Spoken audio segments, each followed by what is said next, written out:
मगर वो विद्या केवल मत संजीवनी विद्या शुक्राचार्य के पास थी, उसके पास और कहीं गई नहीं। जो देवताओं के गुरु थे, देवताओं गुरु बृहस्पति थे, देवताओं के गुरु शुक्राचार्य थे, कोई अलग बात। और ये कृत्या या यक्षिणी साधना कि आप जो चाहे वह जीवन में मिले और हरदम ऐसा बेताल जो हमारे पास रहे और जो काम कहूं वह करे, ये गुरुनाथ के पास विद्या थी। और यह अद्भुत विद्या थी। इस विद्या का मैंने जीवन में उपयोग किया है, उसके फोटोग्राफ्स मेरे पास हैं। जब हिमालय में रहा तो मेरे पास कभी 2000 थे, कभी 3000 रहे, कभी 5000 रहे, कभी 4000 रहे, कभी 10,000 भी हुए। 10,000 का उन हिमालय में, यदि आप भी आज मानसरोवर गए हो, आप में से कोई या गया हो या किताब पढ़े, उसमें निखिलेश्वरानंद धाम लिखा हुआ है बीच में, चीन के बॉर्डर पर। अब चीन हो गया हो, जहाँ भारत और चीन के बॉर्डर है, उस भारत के बॉर्डर में, चीन के बॉर्डर से कम 500 गज पहले एक निखिलेश्वरानंद धाम है वहां। और आज भी जो भी मानसरोवर जाता है वहां गर्म खिचड़ी मिलती है, ओढ़ने को कंबल मिलते हैं। जब तक मानसरोवर जाते हैं कंबल उनको दे देते हैं, वापिस जब आते हैं तो उनको कंबल लेते हैं, तो रास्ता वही है। आज भी वहां उनको गर्म और याक, वहां गायें होती नहीं, याक का दूध आज भी उनको पीने को मिलता है। और वहां पर बैठ करके साधना की थी, वह जो बेताल साधना जो की थी वो वहां की थी मैंने, क्योंकि वह स्थान की दृष्टि से उपयुक्त था। और गोरखनाथ को सामने स्पष्ट करके साधना की थी, जैसे एकलव्य ने द्रोणाचार्य की मूर्ति बना करके साधना संपन्न की। मूर्ति बनाई, द्रोणाचार्य ने कहा कि मैं तुम्हें शिष्य नहीं बना सकता, कि धनुर्विद्या तुम्हें सिखाऊंगा नहीं, क्योंकि द्रोणाचार्य में कपट था, धूर्तता थी, एक मक्कारी थी। और उसने कहा कि अगर मैं एकलव्य को सिखा दिया तो अर्जुन सेकंड में आ जाएगा ग्रेड में, अर्जुन को श्रेष्ठतम रखना चाहता हूं। और उसके लिए एकलव्य ने कहा कि मैं आपका शिष्य हूं और आप मुझे ज्ञान विद्या सिखाइए, मैं भील हूं। उसने कहा कि तुम योग्य नहीं हो। तब तक कुत्ता भौंका तो एकलव्य ने तीर उठाए और 11 तीर एक साथ फेंके और कुत्ते के मुंह में 11 तीर एक साथ चले गए। उसने कहा और कोई परीक्षा देनी हो तो आप देख लीजिए। अब कुत्ता बोल नहीं सकता, आप क्या चाहते हैं? द्रोणाचार्य अवाक रह गए। उसने कहा बिना गुरु बने अगर ये सिद्धि है तो ये तो अर्जुन को तो समाप्त कर देगा, बहुत मुश्किल हो जाएगी। उसने कहा तुमने सीखा कैसे? एक साथ 11 तीर चलाना, एक साथ अचूक निशाना, मुंह में जाना, तो कुत्ता मरेगी नहीं और मुंह बंद हो जाए, ये तुमने कहां से सीखी? गुरुदेव आपसे ही सीखी। मैंने तुम्हें देखा नहीं, तो फिर आज मैं नहीं देखा, मगर आपकी मूर्ति मेरे घर में है, मेरे आश्रम में है, मेरे स्थान पर है। मैंने आपको गुरु मान करके चीज सीखी है, क्योंकि आप धनुर्विद्या के श्रेष्ठतम गुरु हैं। और उसका पाप उसने कहा कि ठीक, अगर ये तुम्हें गुरु दक्षिणा ला, यहां इन्होंने कपट किया, तो आप गुरु हैं, आप जीवन मांगिए। चीज क्या मांग रहे हैं? आप मांगिए मैं कटार भाव के आपको जीवन दूं, मैं शिष्य हूं आपका, आप आज्ञा दीजिए, अपने आप को बेच करके भी मैं आपकी पूरी करूंगा। तो अंगूठा ले दो, तो बिना अंगूठे से तीर चल नहीं सकता, अंगूठा तो लगेगा ही, खींच देंगे, हर उंगली नहीं कर सकता, तो मैं अंगूठे ले लेता हूं। तो बस उठाया, धड़ाम खींचा, ये अंगूठे। और आज ये वीर अंगूठे से तीर नहीं चलाते हैं, उंगलियों से तीर चलाते हैं। उनका गुरुदेव मैं समझ रहा हूं कि आपने मेरा अंगूठा मांगा है और मैंने सहर्ष दिया है, मेरे मन में किसी प्रकार का कोई भ्रम नहीं है। मगर आज मूर्ति, मिट्टी की मूर्ति बना करके रखी है, मैं धनुर्विद्या में पारंगत होकर दिखाऊंगा और मैं इसकी श्रेष्ठतम विद्या ज्ञान प्राप्त करूंगा। और इसका जो गलत काम किया गुरु ने, उसका पाप उनको यो भोगना पड़ा कि महाभारत युद्ध में उनको अपना सिर कटाना पड़ा। द्रोणाचार्य एक राजा ने उसका सिर काटा, जब उनको बताया गया क्या फर्क था आता नरोगा कुंजरोगा। और द्रोणाचार्य जैसा उस दिन उसने तूफान मचा दिया महाभारत में, जो भी सामने आया मार दिया। उसने कहा कि आज एक भी पांडव बच नहीं सकता अर्जुन, आज द्रोणाचार्य बहुत तेज जोश में, आज तुम नहीं बच पाओगे अर्जुन, तुम तो मामूली चीज हो, तुम्हारे गुरु तुम्हारे सामने है और द्रोणाचार्य तुम बचेंगे, एक भी चीज नहीं बचेगी, 500 पांडव आज मर जाएंगे। अर्जुन का महाराज प्रश्न आज कुछ करना पड़ेगा। उसने कहा कि द्रोणाचार्य के वेग को हम नहीं रोक सकता, मैं भी नहीं रोक सकता। उनका वेग आज तूफान है, अंधकार है, अंधेर है। इनकी जिस जल से बह रहे हैं उसके चारों तरफ जहां बढ़ रहे हैं उस तरफ पांडव समाप्त होते जा रहे हैं।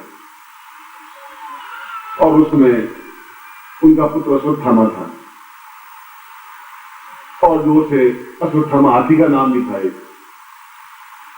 और कृष्ण ने संकेत किया भीम को कि ये सामने जो आ रहा है क्या है। उसने कहा अश्वत्थामा, उसने कहा अश्वत्थामा।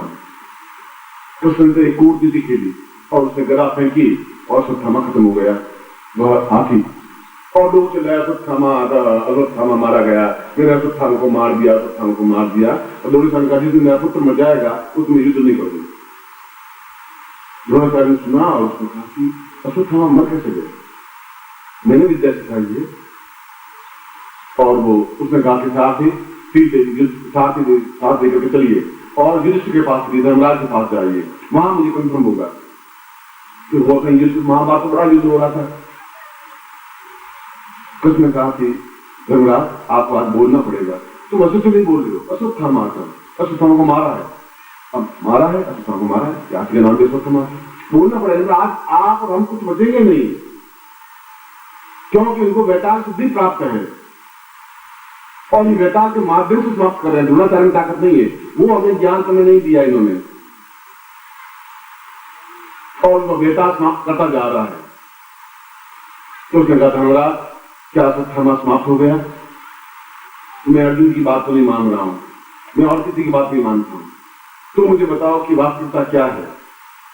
तो धर्मराज जोर से बोला अश्वत्थामा आता है, फिर धीरे से बोला नरो बात मंजूर होगा, हाथी था या मनुष्य था ये मैं नहीं कह सकती। तो अश्वत्थामा आता और द्रोणाचार्य ने तीर उठा के धनुष उठा के नीचे रख दिया, अपना मुकुट उतार के नीचे रख दिया। एकदम से हाहाकार मच गया और एक राजा उठा, विराट का राजा, और उसने सिर काट दिया धराम द्रोणाचार्य। और नहीं काटते पांडव नहीं बच सकते थे, मगर वह द्रोणाचार्य ने वहां जो छल किया था उस छल का फल उनको भुगतना पड़ा। वहां आप झूठ छल करेंगे मिट नहीं सकता। और वैताल ने कहा कि, और मरते मरते द्रोणाचार्य ने कहा कि वैताल ये कैसे हो गया? उनका महाराज आपने छल किया, मैं तो आपके साथ में था, मैं फिर भी मैं आपके सिर को लेके जा रहा हूं। उनका सिर और शरीर मिला नहीं, वैताल उनको लेके गया। तो जीवन पर्यंत वैताल उनके साथ में रहा, उनका कार्य किया, असंभव से असंभव कार्य किया। और वह वैताल शिक्षा दीक्षा उन पांडवों को या कौरवों को नहीं दी द्रोणाचार्य ने, एक चीज अपने साथ छुपा करके रखी। और वो महाभारत के लाखों पांडवों को समाप्त एक दिन में, और एक दिन नहीं आधे दिन में समाप्त कर देना और वैताल का काम था, द्रोणाचार्य का काम नहीं था वो। क्योंकि वैताल के माध्यम से असंभव को संभव किया जा सकता है, जो असंभव हो। यह जो वैद्यनाथ का मंदिर है बिहार में, ये वैद्यनाथ का मंदिर एक योगी ने वैताल के सहारे से लाके स्थापन किया है। अगर रावण ने यहाँ स्थापन किया वैद्यनाथ को, तो उनको वैताल सिद्धि रावण को ज्ञात थी, रावण के बाद ही वैताल सिद्धि समाप्त हो गई। वह तंत्राचार्य था।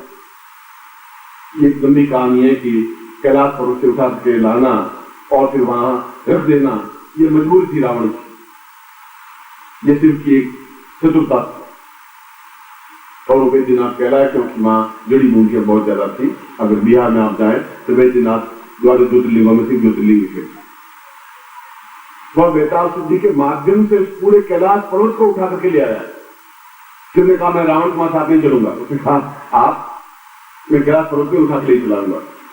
तो तुम्हें ताकत है? मुझे ताकत है क्योंकि मैंने वैताल सिद्धि प्राप्त की है। भगवान चुप रह गए, मौन रह गए, कोई सामने चारा नहीं। और उसे पूरे पहाड़ को, कैलाश को उठा करके लाके खड़ा कर दिया, रख दिया। हनुमान को सिद्धि प्राप्त थी और पूरा द्रोणगिरी पर्वत उठा करके ले आए। ये कौन सी जड़ी बूटी संजीवनी हमें मालूम नहीं, राम आप देख लीजिए, इसमें से जड़ी बूटी आप निकाल लीजिए, इस पहाड़ को उठा के ले आए।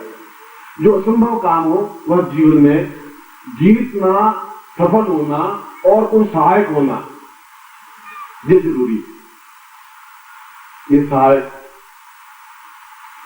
केवल वैताल साधना के माध्यम संभव है, क्योंकि भूत साधना भी करते हैं, भूत भी सहायक होते हैं।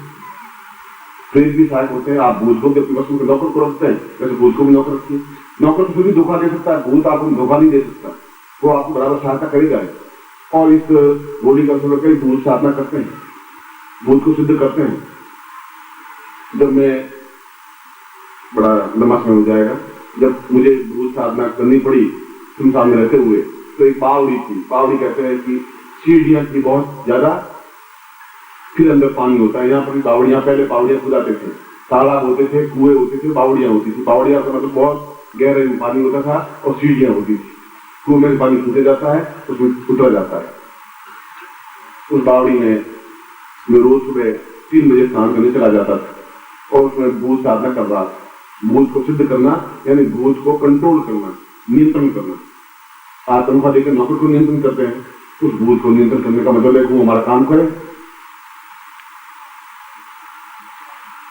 और उसमें जाता था 3 बजे सोता, तो बावड़ी के पेट नीचे की सीढ़ियों पर 3-4 सीढ़ियों ऊपर एक आदमी चादर ओढ़े हुए सोया हुआ। तो मैंने सोचा कोई साधु होगा, सोया होगा। जंगल का समय, जंगल की शाम, मैं उसके पास में से स्नान करने के नीचे उतरा। मैं समझा 4 बज गए, उसमें बचे थे एक्चुअली 2:30 बजे थे। और 4 बजे के बाद में भूत वगैरह कम दिखाई देते हैं। तो जो ही मैं उसके पास निकला, वो उठा एकदम से जगह चल पड़े, जैसे मार ना हो। ये कैसे हो गया? शरीर में ताकत था, अदृष्ट था, ऐसा कमजोर नहीं था। और सन्यासियों के शरीर अष्टपुष्ट होते ही, न कोई चिंता, न कोई टेंस जैसा कोई चीज है ही, बाद में बना टेंशन।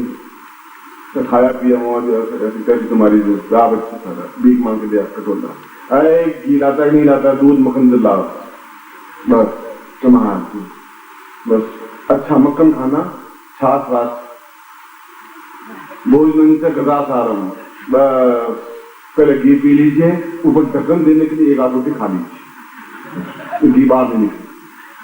सन्यासी का यही पहले, आपको भी यही सलाह दे रहा हूँ, 1 रोटी लास्ट में खानी चाहिए, जिससे घी कहीं बात चल के नहीं वापस। और कहां से आएगा तो मैं वाइफ जाने, ये आपको चिंता करनी होती है, मगर मैं वैसा साल करवा रहा हूँ चिंता से।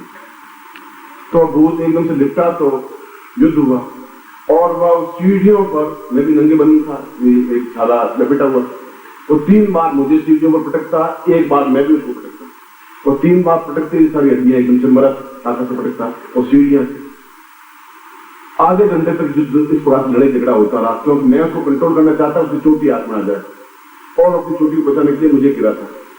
फिर क्षण ऐसा आया कि 2 बार हुआ मुझे गिरा था, 1 बार में गिरा था। फिर करीब 3:30 बजे एक ऐसा समय आया कि 1 बार हुआ, 1 और 4 बजे आखिर उसको 3 या 4 बार पटका और 1 बार में पटका, फिर 4 बार 5 बार पटका, और फिर उसकी चोटी हाथ में आ गई। उसने एकदम से कहा कि आप क्या चाहते? मैं अब क्या चाहूँ सर, हड्डियां तो दूर कर दी, 1.5 घंटे तक तुमसे युद्ध करता रहा, चाहूँ कि अब ये चाहूंगा कि तुम मेरे कंट्रोल में रहेगा, और कुछ नहीं चाहूंगा। ये साधना वादना हो गई पूरी, और जोर से खेलता और चोटी हाथ में आ गई। उसने कहा मैं आपसे वचनबद्ध होना चाहता हूँ, मैं वचनबद्ध है कि तुम 5 साल मेरे वक्त में रहोगे, 5 साल जो मैं आज्ञा दूंगा तुम काम करोगे। तो कहा मैं आज्ञा पालन करूंगा, मैं ये मंत्र बोलूंगा तुम्हें आना पड़ेगा, तो मैं आऊंगा। जो 2-3 वचन देते हैं वो साधना में लिए, और मैं डुबकी लगाई, स्नान किया, और फिर अगर 5 साल तक वह जो भी कार्य सौंपा उसने किया। और फिर पास में गांव था, और एक बहुत अच्छे बड़े ब्राह्मण थे, उनके घर गया। उनके क्या हुआ, आप बहुत छिल गए? उसने कहा तो हल्दी में दूध डाल के पिला मुझे पहले, बाकी छोड़। तो महीने भर को दूध हल्दी में डाल के पीता रहा, तब वापस हड्डियां ठीक ठाक हुई। मुझे भूत को कंट्रोल तो किया ही, 5 साल तक उसको भी पूछ जिंदगी का नाम बचाया, छोड़ा एक नहीं। कोई काम नहीं हो तो तुम तो खिलाए नहीं जा, या पेट पे चढ़नी चाहिए तो पेट पे चढ़, क्योंकि जो ही काम करके ला आगे काम बताता हूँ। काम को सौंपना पड़ता है, खाली भूत बैठ नहीं सकता। और काम को रजाइयां लेकर रजाइयां ले जाएगा, और बोलिए चादर ले आएगा, कहीं से स्टोर करके ले आएगा। मीठे के डब्बे ले आ तो मीठे की दुकान से उठा के ले आएगा, मीठे दुकान से डब्बे तो से भी डिब्बे दिखाई नहीं रहे, होता रहेगा, अपन मीठे खाते रहेंगे, हमारे क्या फिर से खाते हम खाते, वो झींकता मैं चिंता करता भी नहीं सन्यासी जीवन में। उसको यही कहता है, सारे दूसरे गुरुओं के जो सन्यासी थे वो रात को छुट्टे, हमारे 2-2 कंबल रजाइयां ओढ़ के सोते, वैसे से दौड़ दौड़ के मेरे पास आते, मुझे आपको गुरु बनना चाहता हूँ। मुझे वो मैं राजा मुझे क्या तकलीफ है, वो आश्रम खाली हो जाता है, वो गुरु खाली होता है। तो निकले स्वामी सत्यानाश हो गया, तो मेरे साथ सिस्टम को ले गया, मैं ले जा नहीं रहा हूँ, मैं तो इनको ले जाएगा हलवा खिला रहा हूँ। शाम का तो मिठाई के डब्बे जा भैया खूब। अब ये नहीं कहाँ से रहना है, तो बम्बई से ला कहीं से ला रहे हैं खिलाने किया संन्यासों ये भी किया। और फिर उसका प्रायश्चित करने के लिए उसका दुकानदार का घर करना वो भी पड़ा, ये वापस उनकी गुल्डों पे पैसे चले जा रहे वो भी किया। खैर लंबी कहानी है। और भूत प्रेत पिशाच से भी ऊपर एक बैताल होता है, और आप मिलकर जिसकी कहानी सुनी तो बैताल की भी कहानी सुनी होगी।